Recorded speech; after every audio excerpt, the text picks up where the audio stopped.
We all face adversity. The question is whether we let it wear us down or allow it to wake us up. My guest today, Marcus Aurelius Anderson, has lived through the kind of adversity that changes everything. And what he learned is that our hardest moments can become the very thing that strips away all the noise, exposes what matters, and forces us to stop waiting.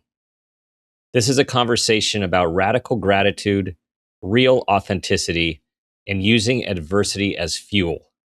Not someday, but now. Enjoy the show.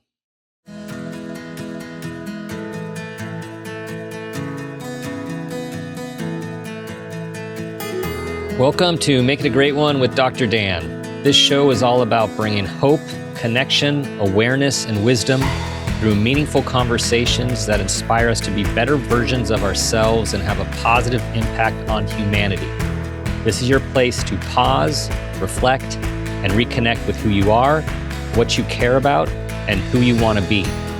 We have this moment, this day, and this life. Let's make it a great one. Today, I have the absolute privilege to be speaking with Marcus Aurelius Anderson. Marcus is a leadership catalyst to CEOs, founders, and high-performing leaders, a professional keynote and TEDx speaker, best-selling author, and proud U.S. Army veteran. He trains executives and entrepreneurs to overcome and leverage adversity to achieve meaningful success in life and business. While preparing to deploy, Marcus suffered a catastrophic spinal injury that left him paralyzed from the neck down and clinically dead twice on the operating table. Told he would never walk again, he reframed adversity as a gift.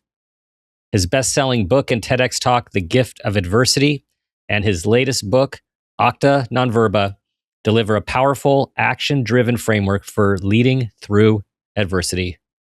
Marcus, welcome to the show.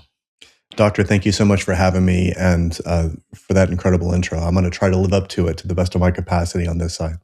Well, speaking of living up to, which I know you will, because I've been listening to you, let's just start with the name. How about living up to a name? You know, when I first just received your materials, the first thing was your name, of course, and Marcus Aurelius. So I was wondering if you could start with the backstory of how that became your name. The origin of the origin story. Yes. Yes. I'm happy to do that.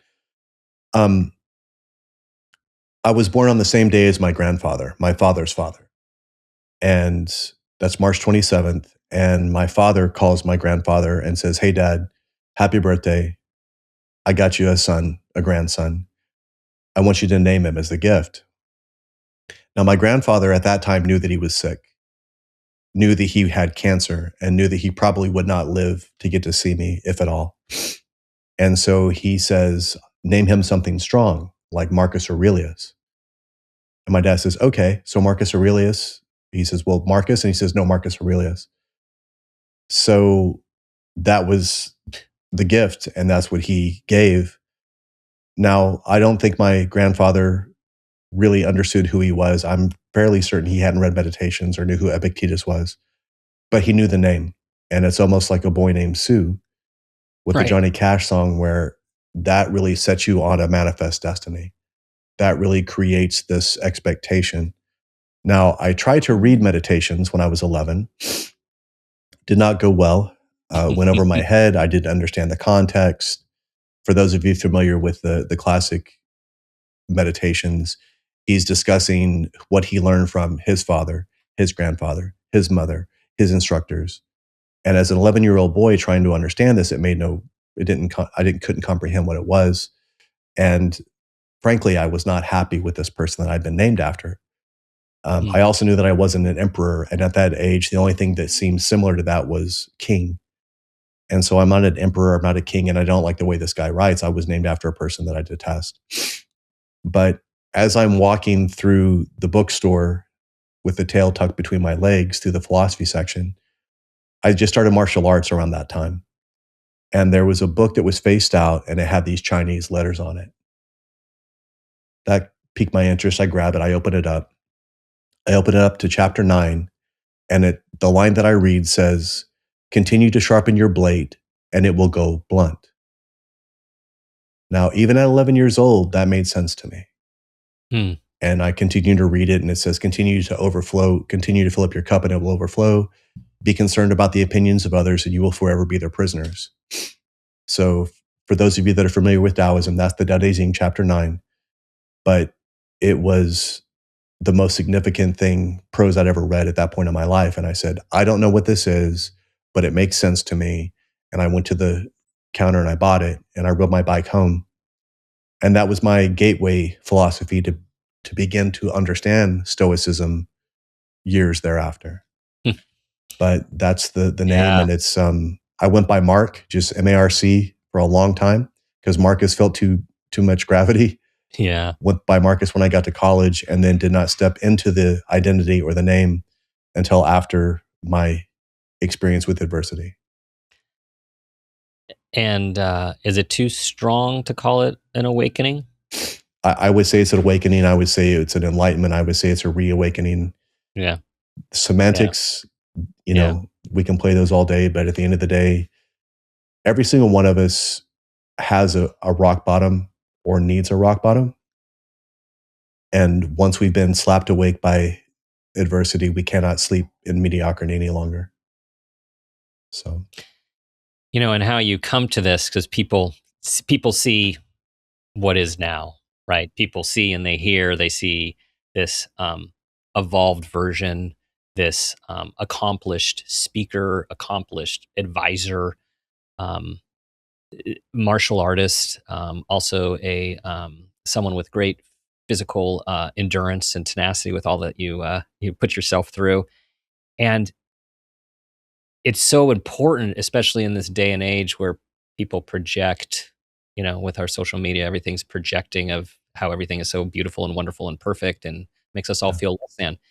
And one of the things that's so important about you and your message is talking about the road, the difficult road, the challenging road, the regret, the shame, um, the being 40, which we'll get to shortly, and not being where you thought one would be.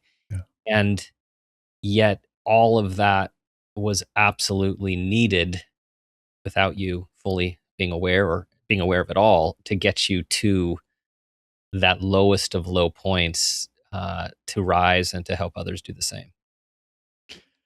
Yeah, it takes that. I always say that adversity doesn't tell you who you are, but it strips away all that you're not. So any facade, any mask, any illusion that you're trying to portray, that you're trying to project, it's pulled away from you. And when you're knocked down to brass tacks, you're going to see a lot of stuff that you don't like because you're going to have to look at it boldly, and the mirror doesn't lie. And you're Mm. going to see scars and warts and imperfections. And you have to see that because one, that makes you accept who you are completely as a human being, imperfect as you are. And now that's where I can really begin because now I know where I am on the map. But more importantly, now I have to be able to look at other humans in the same way and give them compassion and deploy pragmatic empathy in such a way to where, okay, this person's not showing up gracefully today. One, there has to be something else that I'm missing. Two, can I use that now as a way to still solve the problem, but also understand that there's other things that could potentially be going on, especially if it's something that's out of character. And then three, I always tell my CEOs and my leaders, it's about trying to use the appropriate skill to the appropriate degree at the appropriate time. So for that person that cut you off in traffic, it may be pragmatic empathy right now. I don't need to go chase this person down and tell them how close they almost came to hitting me. If I have an employee or a friend that's, again, maybe they're going through something, give them that space, man. I don't have to be the one that corrects them on everything that they do. But the truth is, until I can see my own humanity and my own imperfections, I'm always going to have this confirmation bias that makes me feel like I'm correct and they're wrong. I'm higher than thou. I'm on this pedestal.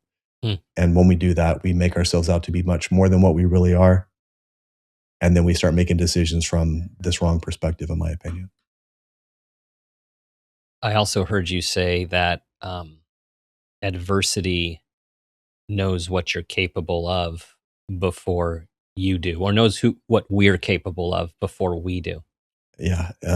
That's why it doesn't pull any punches when it's teaching us the lessons. And it gives us the lessons without any respect. And now it makes us figure out, what do I know? What do I not know? What I see so rampant, you mentioned social media.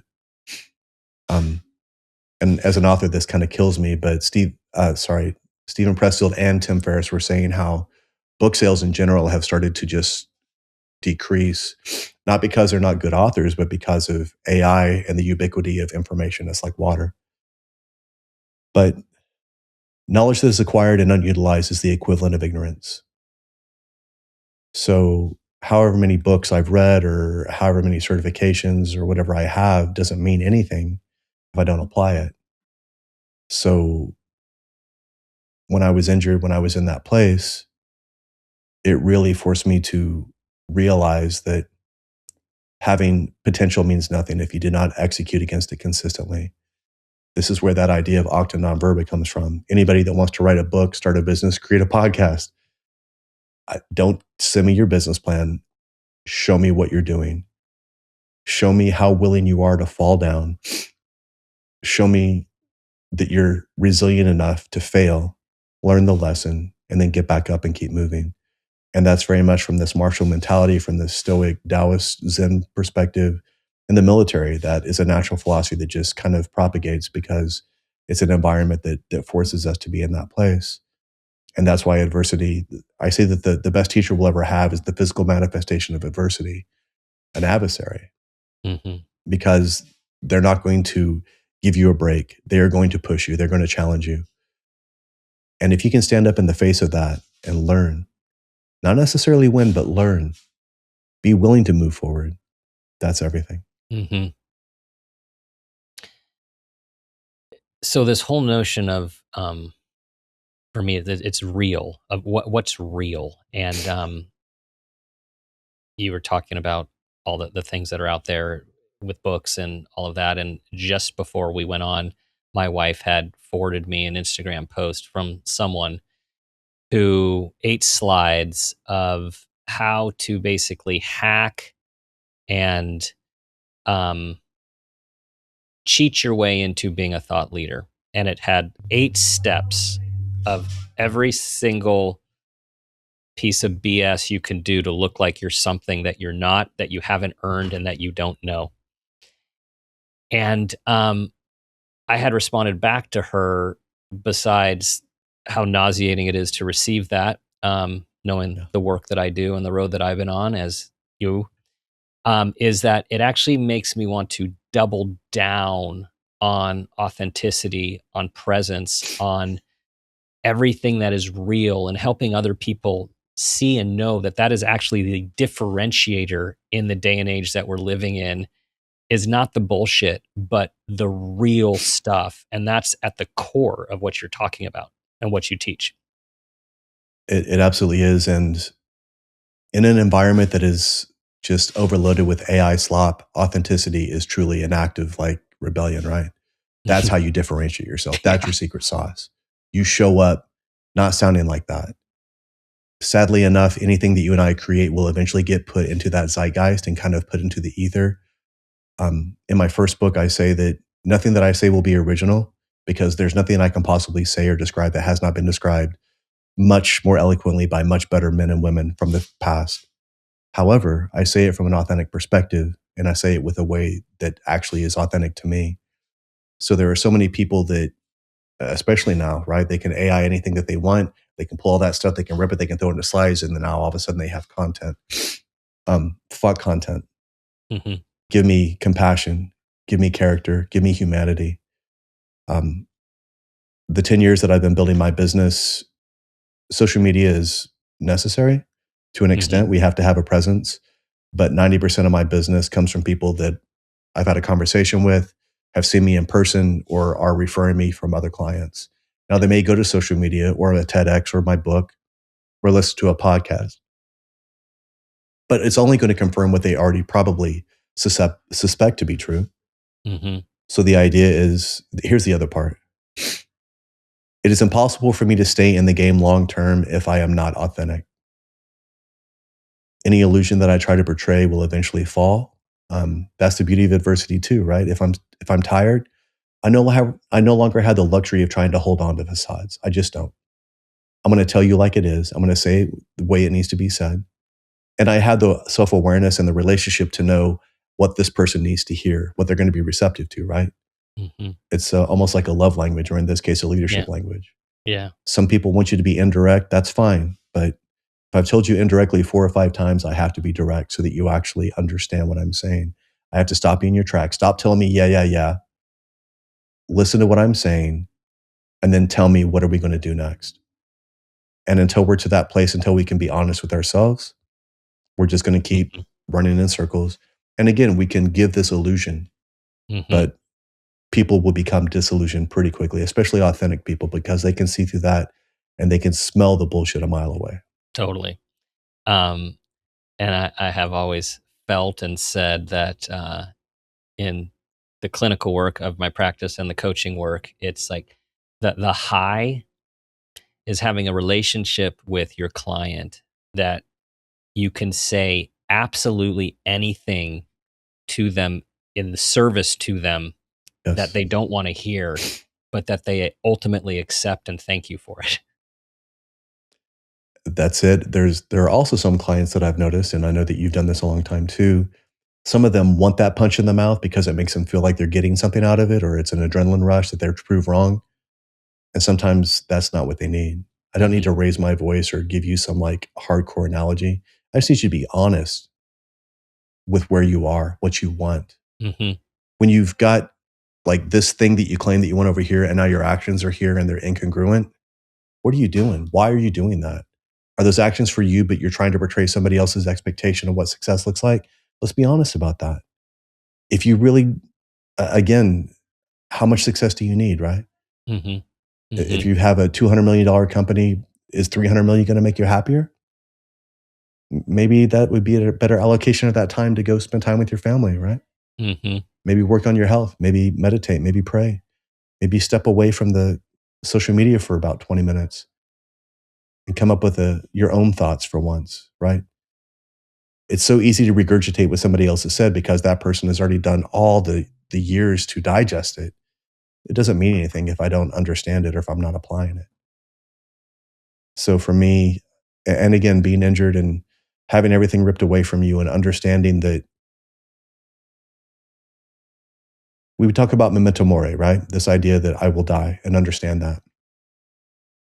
I see a lot of people that have almost a nihilistic mentality towards that because they're like, well, if I'm going to die anyway, then why should I even try to make myself better? Or why should I even have any sort of virtue or try to help my fellow man or have a positive impact in the world? You can do that, but the mentality is more this idea that there are fates worse than death. For me, that was a fate worse than death. Being paralyzed from the neck down, being told I'd never be able to walk again, joining the military at 38, as you alluded Mm-hmm. to, because I had gone through a divorce and my great uncle, who was my biggest male role model besides my father, had passed away. And he had been in Vietnam and long range reconnaissance patrols. He taught me a lot. And being in chiropractic school and almost having my degree finished didn't mean anything to me. I needed something to really wake me up, something to give me purpose. Well, damn, you got, you know, Yeah. you got that. So let's go there Yes. for people, not, laughing with you and the message, No, I agree. is, so as you say, 40 years old, paralyzed, broke, and divorced. Yeah. Right. And that's when I was going back to this perception for everyone to know, like, this is a decade ago, a little over a decade ago, Yes, sir. right? For everyone to hear this. Yeah, So 2012. Yeah. yeah. So tell everyone. So you were leading up to your infantry training, and then um, getting ready to be deployed pretty quickly after you kicked ass in your training, Sir. and then all of a sudden you find yourself not being able to move. Yeah, it's interesting. Lots of times we're aware that there are things going on, and joining the military at 38, you're the old guy. So I'm competing against guys that are half my age, like young enough to be my sons in infantry school, and the drill sergeants are younger than I am. So there's a certain stigma attached to a man that joins the military at that age. Either you're running for something, or you have no other option, or you're trying to find yourself. And I was probably the latter of those three. But it forced me to really look unflinchingly at where I was and what I needed to get done. Um, there was a lot of attrition rate back then. Their goal was to weed out the weak because those are the men that get other men killed in combat. And this is in 2012 when the training was still intense, shall we say, challenging. So that was part of it, but that's what I signed up for. I needed that litmus test to push me. And then once I got through that without being injured, that's when I started clicking in and saying, okay, now my body is physically strong enough to do what my mind is telling it to do. And now I'm unstoppable. But at 38, I was always in some sort of pain. And it was in my neck, lower back. And again, you're carrying 100-pound rucksacks on your back. You're going 20 miles with it in the snow. Like, of course you're going to be in pain. So I would just take Ranger Candy, 800 milligrams of ibuprofen, and suck it up. And then as I continued to get better and train and study, other people would see that. So they would take you under their wing, or they would send you to a school, or they would give you some training. And now all of a sudden I'm given a team. I'm a team leader and we're preparing to deploy. So being in pain was just, I made peace with that, as crazy as that sounds. And the reason why was because what? I had this burning purpose. Other men they're like depending on me. I don't have time to be in pain. I don't have time to say that my hands are numb or that my feet hurt. Plus, I'm in upstate New York, 20 miles south of the Canadian border with 10th Mountain Light Infantry. And it was in the winter. It was cold. So guess what? You're out in the field, training out in the exposure for weeks at a time. Yeah, of course that all made sense. And of course, what am I doing? I'm justifying it. That's the narrative, right? Yeah. But then when we get back in and all of a sudden I'm indoors for a while and I still have that, well, I'm sure it'll go away. And then eventually it got to the point where I was having a hard time holding on to a pull-up bar because the neuropathy was so bad, the numbness in my hands and my capacity to actually have the dexterousness was not there. And then it got to the point where eventually I started to roll out of bed on a Saturday morning and my neck would begin to articulate, but the rest of my body would not move. Now, I knew enough about chiropractic and differential diagnosis to know that this is either an isolated incident, it's going to go away pretty quickly, it'll resolve on its own, or I'm completely screwed. You were going Unfortunately, for A. You were going for A. I was praying for A. I was doing anything I could to try to yeah. get for A, and it didn't get better. And luckily, there was somebody that was banging on my door for, we call them AARs. It's an after action report from the training that we had. So I yell through the door that I can't move. I'm not the kind of guy that's going to, joke around about that. They break the door down, and all of a sudden, on my way to the hospital, and they're trying to figure out what's going on with me. And as stupid as this sounds, okay, there's a part of me that was like, I hope this doesn't take very long because we're getting ready to deploy. Right. I hope they can just give me a shot, or maybe I can get a good chiropractor to give me an adjustment because I have guys that are counting on me. And that's what happens when you have a purpose. But sometimes if we don't listen to our body, anything in excess eventually becomes its opposite. So pushing, again, sharpening the blade until it goes blunt. There are diminishing returns at some point. And so all those signs that I had, I ignored them. I just pushed them down. And then when it came time to go down to the OR, there's like a dozen people outside the room. And I'm like, are you guys all here because of me? Which doesn't bode well. And a few of them actually kind of snickered. But that scares me because I know that this is serious now. Why do they need that many people? Luckily, the doctor was like, listen, this is the anesthesiologist. This is the backup anesthesiologist. This is the physician. This is the surgeon. This is the backup. So it made me feel like there was a really squared away team there. But then I say, okay, so as soon as we fuse my neck, I'm good, right? Silence.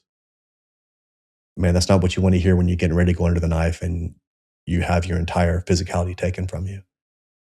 And I start to get aggravated. They were like, listen, let's just get through this. We'll worry about rehab on the other side.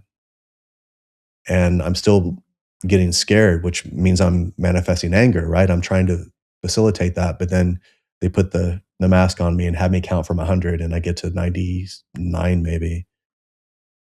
And then I remember waking up in the ICU and the nurse is like, welcome back to the land of the living, Mr. Anderson.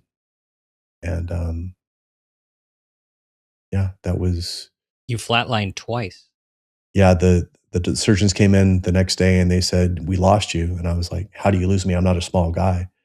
And they're like, "No, no, you were gone. Like, we lost you twice. We didn't think we were going to get you back." And that makes you pause. And then you want to just skip past that. And it's like, well, when do I get to the recovery part? And they say, well, we've already removed all the disc, all of that debris that was in your spinal cord. So for anatomy, right, the spinal cord, imagine it like a bunch of really delicate pieces of silk. And it only takes 5 millimeters of mercury of pressure to compress that. And that's about the weight of a dime. So when you have a disc explode, like mine did, it has the consistency of a hockey puck. So when that is pushing into your spinal cord at C5, the same level where Christopher Reeve was injured, like in Paralyzed, once it like starts to strangle that, there's going to be a lot of damage done, even after they remove the obstruction. So they were like, "How do you feel now?" I still can't feel anything. They go through, they do a couple of tests on my feet and my hands. They were like, "If it was going to happen, it would have happened probably by now," which is not what you want to hear. Mm-mm. And so they could tell that I couldn't process this. So they said, "We'll come back and we'll talk to you later." So again, I'm in that. I go through the 5 stages of grief, right? The very first one is denial. It's denial, anger, bargaining, depression, acceptance. I stayed in denial because I had that hubris as a soldier. You have to believe you're invincible. You have to believe that you're bulletproof. You have to believe that you can do anything when you're about to deploy. But then when the company, when I actually had 2 sergeants come get me and take me back to the base, that's when I realized, wow, I'm not going to be able to just walk this off. This is serious. And that's when I went into anger, a lot of bargaining, a lot of depression. Um, I was suicidal, but I couldn't act on it because of my physicality. And I know that sounds kind of pathetic to say, but that's where I was at. I was literally trying to figure out if I could convince somebody to somehow come in and, I don't know, stick a tube in an IV so there would be, some sort of cardiac arrest. But I'm glad now that I didn't do that. But I'm just being honest about how far down I was, Mm-hmm. because you Mm-hmm. have to get those lows before you understand. We don't respect something until it's been ripped away from us, period. It just doesn't. We don't, for whatever reason. That's human nature. And once it's ripped away from you, you would give anything to get it back. Mm-hmm. And then we talk about the shame and the guilt and the anger. And that's where that understanding that I could quote Marcus Aurelius, I could quote leadership books, I could tell you all these steps. Doesn't mean anything if I'm not applying it. I thought that wisdom alone was wise. It is not. Right. Right. The intention is to take that wisdom and execute on it in a way that actually helps other people and changes the world. Because if you're not doing that, you're not any better than anybody else that doesn't know the information. And when we talk about how do we change the world, we start by changing ourselves, and 1000%. that's what you did.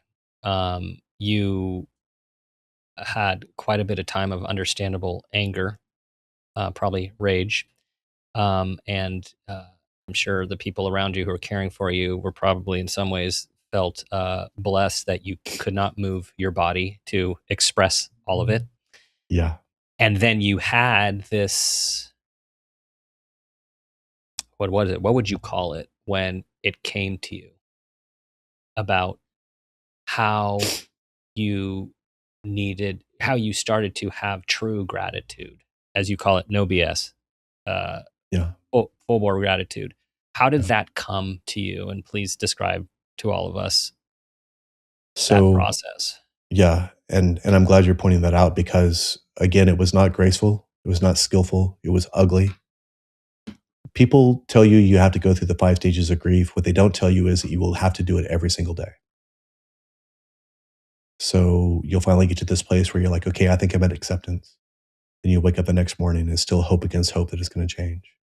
What if I do this? What if I do that? So again, I'm in bargaining at that point, which is a glorified form of denial. And eventually I realized that all the anger that I was feeling, if anything, it was inhibiting whatever capacity I had to recover. And I was sick of being angry. like you said, at the people around me, like somebody walking in to take care of me and they're walking, that angered me. And it's not rational. I'm not saying it was, but it was like I was jealous. This person's able-bodied.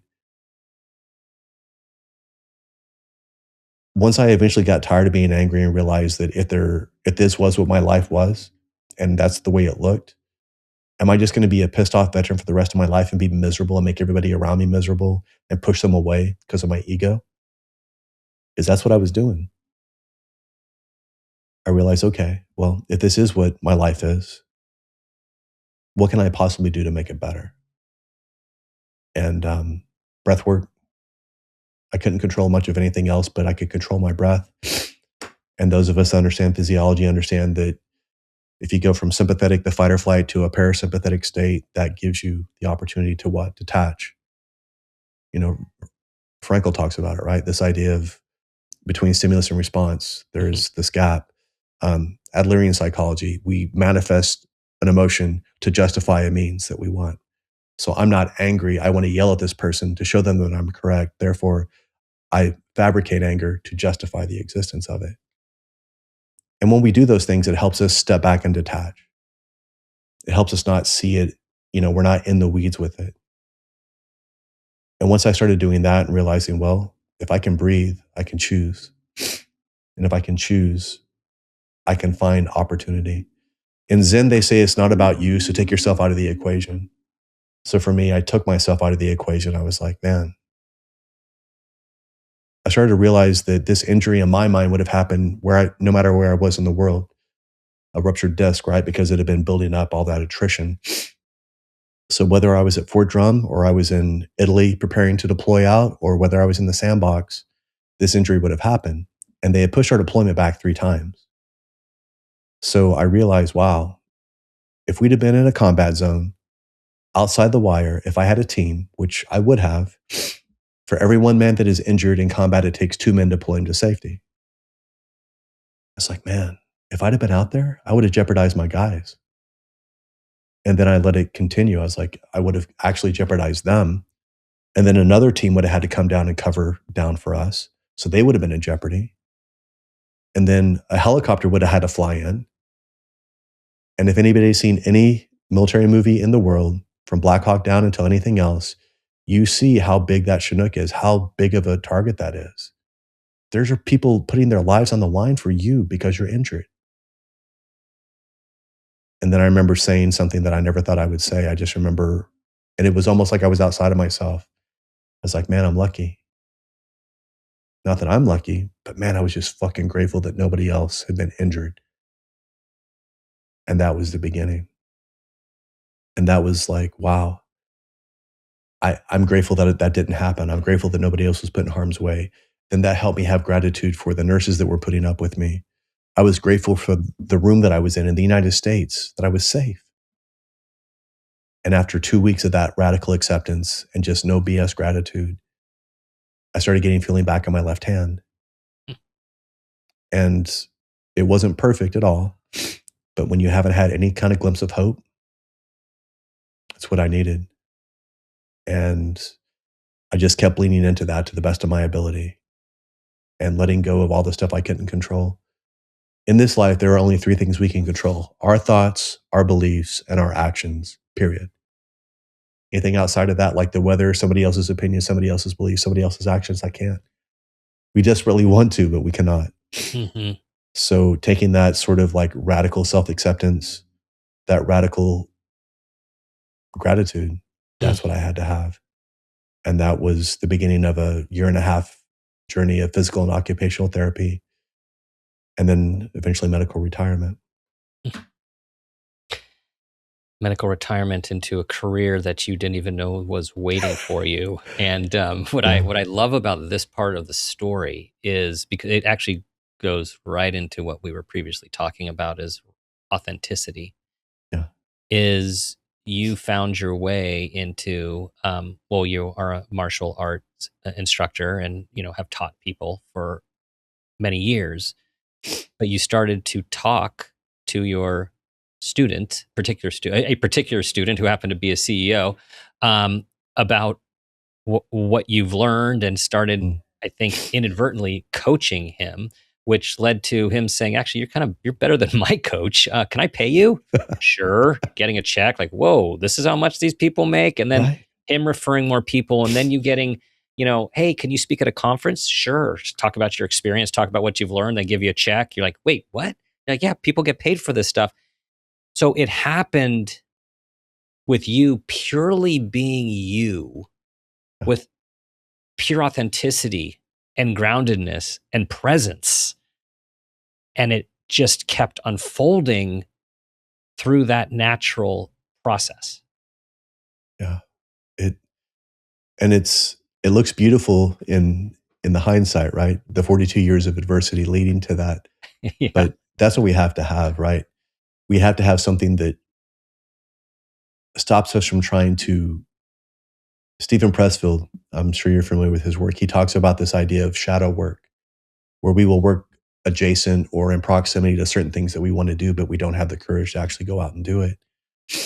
And after being given a second chance and being able to walk and use my hands again, I was like, I'm never going to wait. I'm never going to hesitate, and I'm never going to compromise. I'm going to live radically who I am on my own terms. And I don't know where that leads, but I know that it's got to be better than where I was before. And so, like you said, and my coaching is very much like a martial arts instructor. Not that like I'm going to punch you in the face, but more like I'm explaining to you this is where your gap is. This is where your weakness is. I'm going to tell you twice. And then if you're dropping your hands, I'm going to catch you.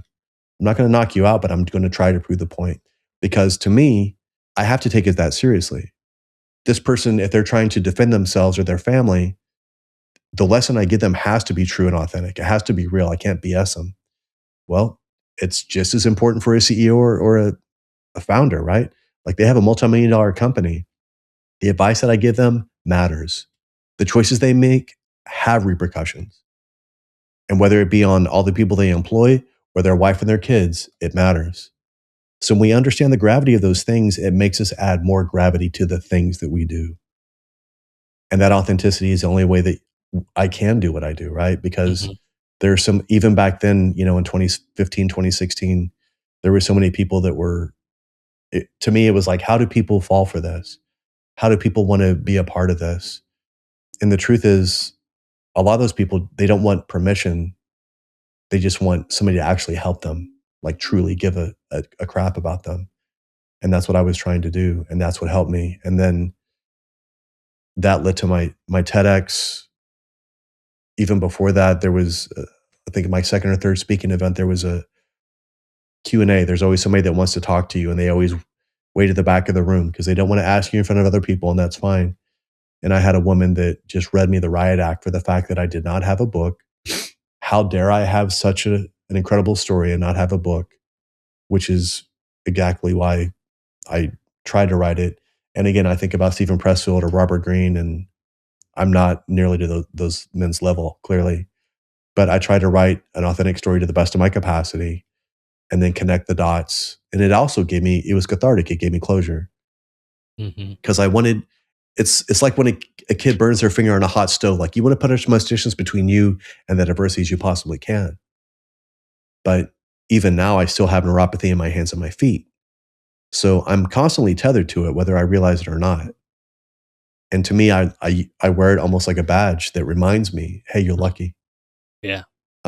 You talk Yeah. about the physical things that I do. I push myself, but I do it as an act of gratitude. I do it as a celebration of what I am capable of, as Yeah. opposed to just trying to beat myself up or grind myself down. And when we shift it into that kind of mentality, man, it opens everything up for us. Nothing is impossible. I'm going to read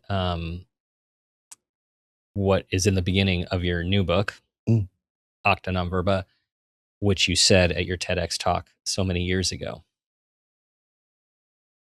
Adversity forces you to drop everything else you're doing to give it your full, undivided attention. Adversity shows up unannounced at the most inopportune time without apology. It couldn't care less about what you want. It doesn't give a damn about your feelings. And adversity doesn't take no for an answer. Adversity forces you to up your game and play at a higher level. It never allows you to coast or to do just enough to get by. Adversity knows your true potential, even when you do not, which is why it kicks your ass when you give less than 100%. The reality is this: adversity gives you no other choice. And when there's no other choice, the choice is simple.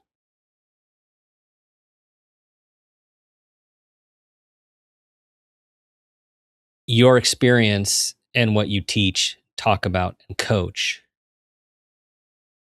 is about fully embracing it. It's fully embracing it.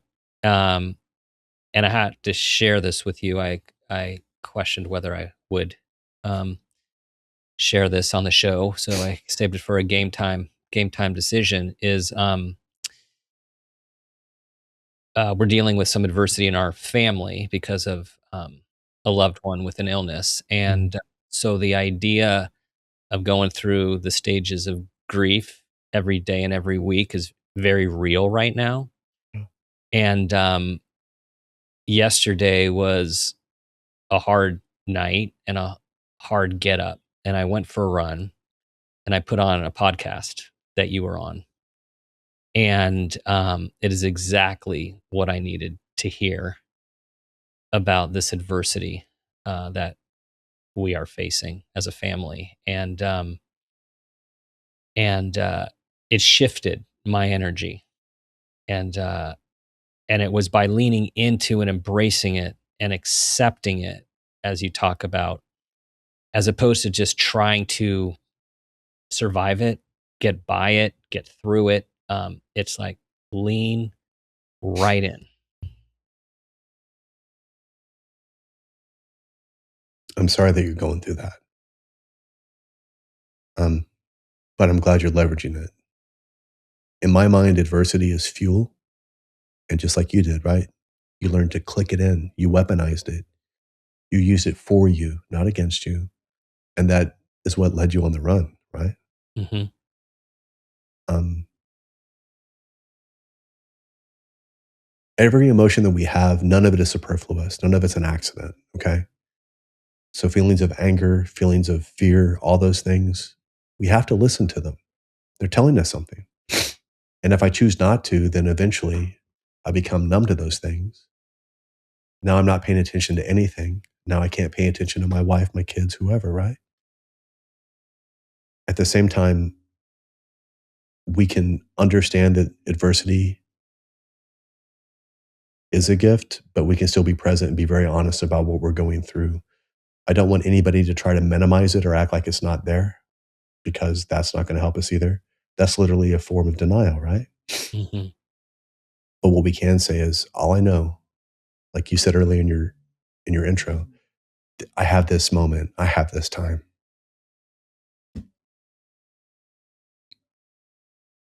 Use Yeah, it. yeah, yeah. And that's what really hit me as I on this run was reflecting on my own life and this situation that we find ourselves in, and this idea, just like you, like all of us, have the yeah, I'll get to it then. You know, Mm, that's for later, or I'm just mm, not ready yet. yeah, And as you know better than the vast majority, that it there may never be a later. And for all of us who get understandably stuck in our fear, our self doubt, our past situations, our memories, our thoughts, mm, what people tell us about ourselves, what we believe, those are all real, but we need to get beyond them, and we need to be who we fully came here to be, whatever that is. yeah. And it often takes some sort of adversity to be the catalyst to force us to do that. Right, right. I talk about friction. We experience friction in relationships, in SOPs and protocols at work, bottlenecks, things like that. But friction is what actually sharpens the blade if I angle it appropriately, right? Then there's also this component where if I stay where I'm at, the friction will just rub me raw. But if I can step up put my foot onto this friction, and now it becomes traction. And now it allows me to hit this other level. But I have to step up. I can't just sit there and say, oh, this is uncomfortable. I know that if I step up, I can get to that next place. We have to turn it into grip tape. We have to turn it into something that allows us to go the next level. But it requires us to step up emotionally, spiritually, in ourselves, as well as the other people around us. But if we can do that, that's what allows us to go to the next place. And can we control what's going on? Not at all. But I can control how I choose to respond to it. And if I choose to do it gracefully, with love, with compassion, there's really nothing else I can possibly ask for myself. And then that gives the other person permission to do it as well. And we see the same things, right? What is everybody, the people that are injured, the people that are dying, the people that are sick, they all say the same stuff that they regret. We're intelligent enough now and self-aware enough now to realize that we do not have to go down that path. And if we're with somebody that's suffering, we can absolutely be so present for them. We can make that so significant for them. When we start to see this as something almost sacred, it flips everything. For those listening, dealing with adversity, and we know there are many of you, because this is the human condition, what's one thing they can do, or just one step they can take? Yeah, I would give them, it's in the new book, the adversity scale. So all of us have a 10 on our adversity scale, whatever that is. And it can be physically, emotionally, spiritually, financially. Ask yourself, no BS, where does what I'm facing really scan? In my TEDx talk, I say that most people are not in pain, that it's just inconvenience. And that's why they bitch about the Wi-Fi not being fast enough or their latte not being hot enough. It's like those things are trivialities if we're being completely candid. So if I'm facing something that is difficult, I say, okay, is this a 10? So for me, is this going to kill me or paralyze me? Probably not. So then I stop making it bigger than what it really is. And I realize that it's probably not even on this scale if I'm being candid, because it's traffic, right? Or it's the fact that they cook my food wrong. I'm not going to make that into something bigger than what it needs to be. However, if it is the greatest adversity I've ever faced, that's when I have to be hyper present and honest and open and learn what it's trying to teach me. Because here's the thing about adversity, okay? It will try to teach you. And if you try to kick it down the road, it'll leave for a minute. But when it comes back, the inertia and the gravity that it has now, it just continues. I want you to think of it like this, like my coffee cup, right? This is adversity. If I keep pushing it to the side, eventually I will just go around it. But now my entire life revolves around this singular thing that I cannot get past, that I cannot face. And now I'm no longer pushing adversity. It's pulling me, pulling my energy, my intention, my attention away from the things that I should actually be focused on. Get in front of it. Stop lying to yourself. Do it now. There is no tomorrow. There is now, period. There is no tomorrow. There's only now. Yeah. Patience will be the death of us. We cannot afford that. No. Marcus, thank you. Thank you. For your presence, your authenticity, and your message. You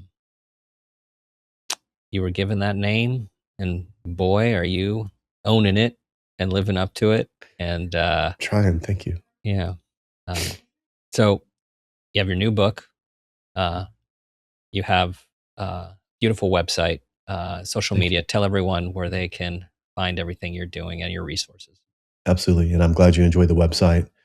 MarcusAureliusAnderson.com is one of the websites, and the octononverbapodcast.com. You can find me on all the socials, LinkedIn, Instagram, Marcus Aurelius Anderson. And then my podcast is called Octononverba. And we very much talk about all these things. The book will be pre-launching soon. And you can go to my website and join the Octa Nonverbal Inner Circle to get the updates, to get all the good stuff. It's a newsletter, but I promise we won't spam you. And we're not there trying to pitch you a bunch of stuff. We just want to keep you informed because there's so much other static in the world. And in the website, we have a lot of resources as well. So thank you for that. And I will just add a pitch for the book. I was allowed a sneak peek, and first of all, it is a tome. It is packed with information, and Thank for you. those of us who like things to the point and separated, so we can remember and process, they are many, many, many, many, many smaller reads, all Yes. building within sections that allow one to read, digest, and build to the culmination of your approach. So well done. Thank you for that. It's almost that Tao Te Ching idea where I have like one page, Yeah. something powerful. And if that's all you get today, you can put it down. And now you have that in your mind and now you apply it all day. But for people that really enjoy it and they're, if they're voracious, then they can burn into that and get a lot out of it. Yeah. The first book came out almost 10 years ago. And everybody around me is like, okay, write The Gift of Adversity too, or the leaders for Gift of Adversity. And I was like, I just want to go speak and I want to help people and see how I can get better. And now I feel like I'm qualified to actually write something that still has a similar vein, but still give them something that's pragmatic and useful. I'm sick of all the books that say the same things. I'm sick of all the books that give you the 12 steps of this and the 7 secrets of that. What are you going to do with it? Why are you not applying what you already know right now? How much more has to happen before you start to execute on this? How much more adversity do you think that you have to get before you actually start to do this? Because here's the thing. If you think you have to face some sort of adversity before you begin to execute, you are subconsciously manifesting that right now as I speak. Stop waiting, guys. You don't have time. The work that you want to do, the mission that you have is so important. Stop waiting.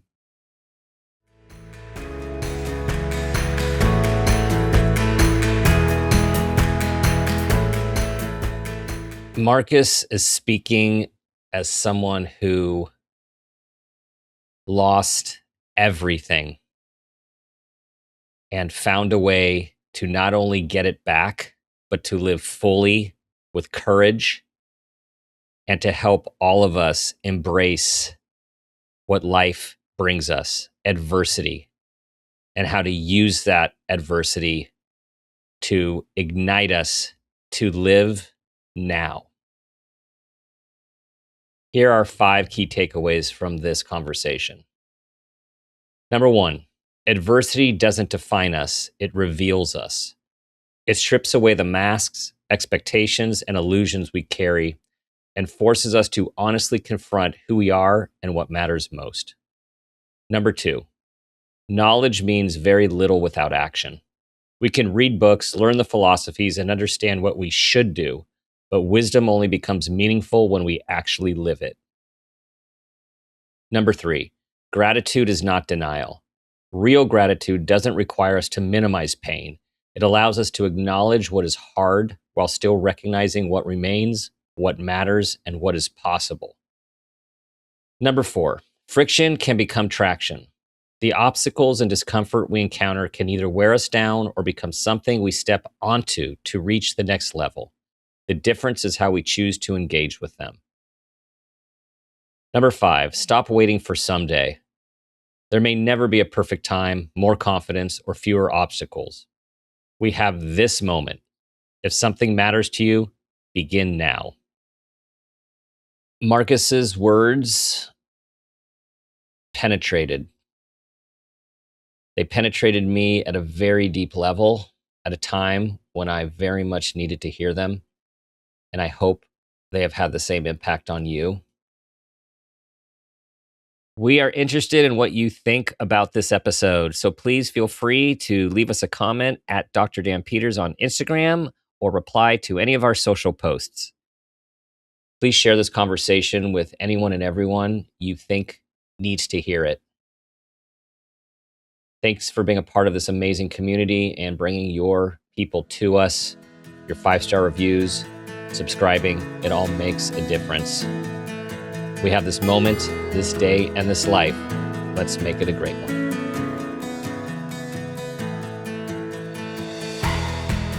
This has been a Peters and Rossi production. Make It a Great One with Dr. Dan is produced by Amber Miller. Our engineer is Phil Rossi. Theme music is Uplifting Folk by Awesome Music. Artwork by Kelly Dwyer. Follow us on social media at Dr. Dan Peters. For more information, visit drdanpeters.com.